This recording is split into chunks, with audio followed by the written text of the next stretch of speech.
Assalamualaikum warahmatullahi wabarakatuh. Di sini saya ingin mempresentasikan dari kelompok saya sejarah awal studi Islam.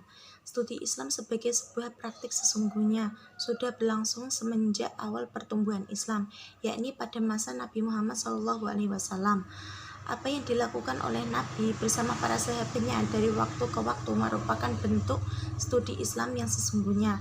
Mereka melakukan dan mempraktekkan studi Islam dalam makna yang sesungguhnya.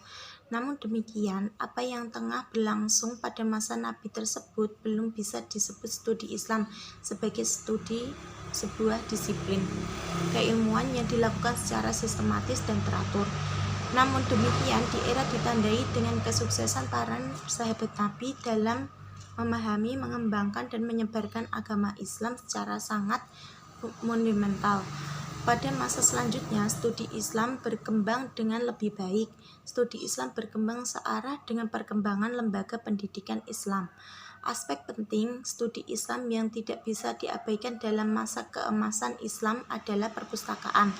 Perpustakaan dengan segala jenis dikenal dengan beberapa nama, yaitu dar, bait yang artinya rumah, dan khizanah artinya gedung, yang kutub artinya buku. Perpustakaan memiliki fungsi ruang diskusi. Studi Islam di Barat. Di Amerika, studi Islam pada umumnya memang menekankan pada studi sejarah Islam, bahasa Islam, selanjutnya bahasa Arab, sastra, dan ilmu sosial. Di Chicago, kajian Islam diselenggarakan di Chicago University. Di lembaga ini kajian naskah klasik dan bahasa-bahasa Islam non-Arab. Di UCLA, studi Islam dibagi menjadi 4. Yang pertama, mengenai doktrin agama Islam, termasuk sejarah pemikiran Islam.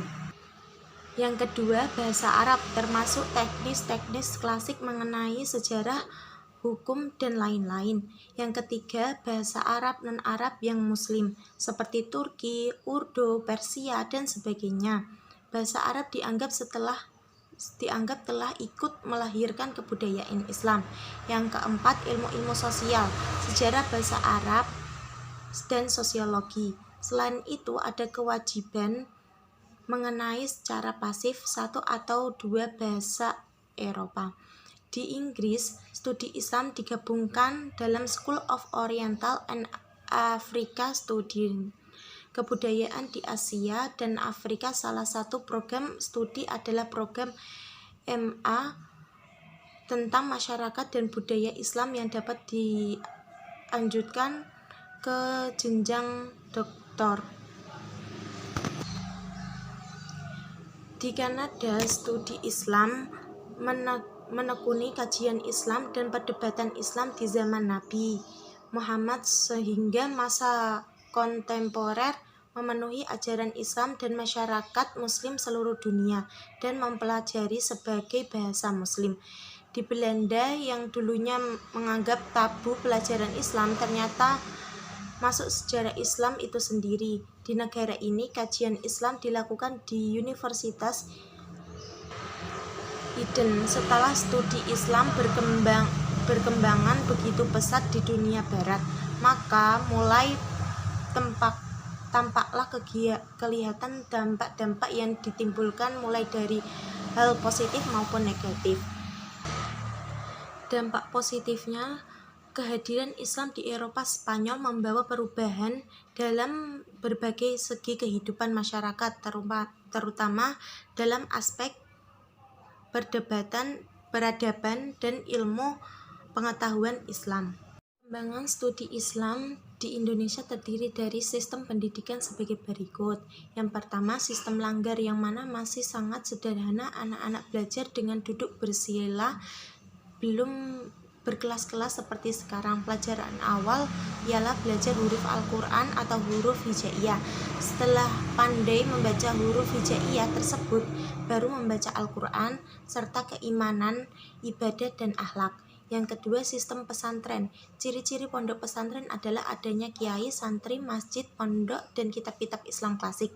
Sebagai besar mata pelajaran di pesantren terbatas pada pemberian ilmu yang secara langsung membahas masalah kaidah syariah dan bahasa Arab. Pengajaran tersebut diberikan dengan cara non-klasikal atau sistem sorogan dan weton. Yang ketiga, sistem kerajaan Islam. Pada masa Kerajaan Demak, pendidikan Islam di Kerajaan Demak dipelopori oleh para wali. Metode yang ditempuh para wali bersifat pragmatis, yaitu melakukan kegiatan kepada masyarakat secara kultural. Yang keempat, sistem klasik barat ialah panduan antara sistem pada pondok pesantren atau pendidikan langgar dengan sistem yang berlaku pada sekolah-sekolah modern, merupakan sistem pendidikan dan pelajaran yang digunakan di madrasah. Sekian video presentasi kami, kurang lebihnya saya mohon maaf. Wabillahi taufiq wal hidayah. Wassalamualaikum warahmatullahi wabarakatuh.